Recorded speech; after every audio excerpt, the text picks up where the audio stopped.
Anatomy के बारे में पढ़ेंगे, है ना।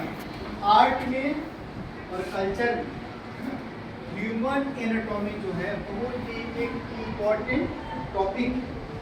जिस प्रकार आर्ट में हम लोग पिछले क्लास में पर्सपेक्टिव पढ़े, कलर पढ़े, फॉर्म पढ़े, लाइन पढ़े, टेक्सचर पढ़े, उसी प्रकार उससे भी ज़्यादा इम्पोर्टेंट टॉपिक है एनाटॉमी। क्या होता है एनाटॉमी?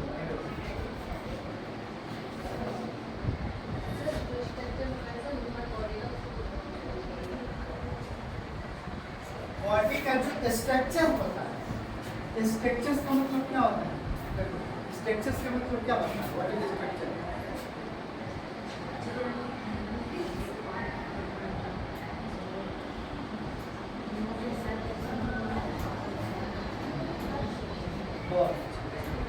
स्ट्रक्चर का मतलब होता है कि बॉडी का बनावट, है ना।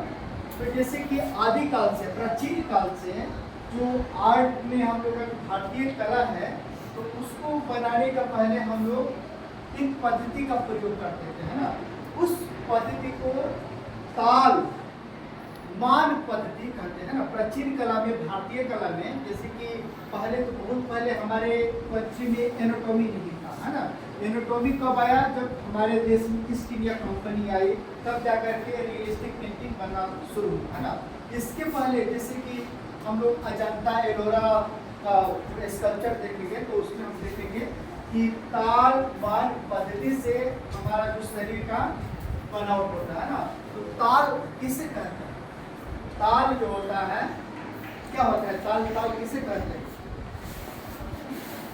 ताल का मतलब का संबंध ताली से, ताली बजाता हूँ लोग, हैं ताली, तो ताली कैसे बजता है? ताल से बजता है। तो ये ध्यान में रखना, सबको बहुत सुंदर है। तो ताल जो होता है, ये कलाई जो है, कलाई से लेकर के ये मिडिल वाला जो फिंगर है, उस जगह को हम क्या कहेंगे? ताल। और इसका संबंध इसलिए इम्पोर्टेंट है कि जो एक जो ताल होता है, सभी स्टूडेंट अपना जो ताल है वो फेस के पास लेकर के जाओ, अपना फेस के पास लेकर के जाओ। अब महसूस करो, कुछ पता चल रहा? पता चल रहा होगा कि जो तुम लोग का ताल है और चेहरा है वो इक्वल होता है ना। देखो ये लगभग इक्वल ही होता है ना। तो इसी प्रकार ताल का जो इम्पोर्टेंट है एनाटॉमी के लिए, शरीर का जो स्ट्रक्चर है उसके लिए बहुत ही जरूरी है ना।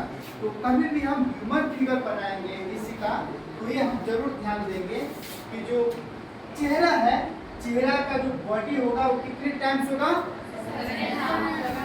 7.5 होगा, है ना। ये ध्यान रखना।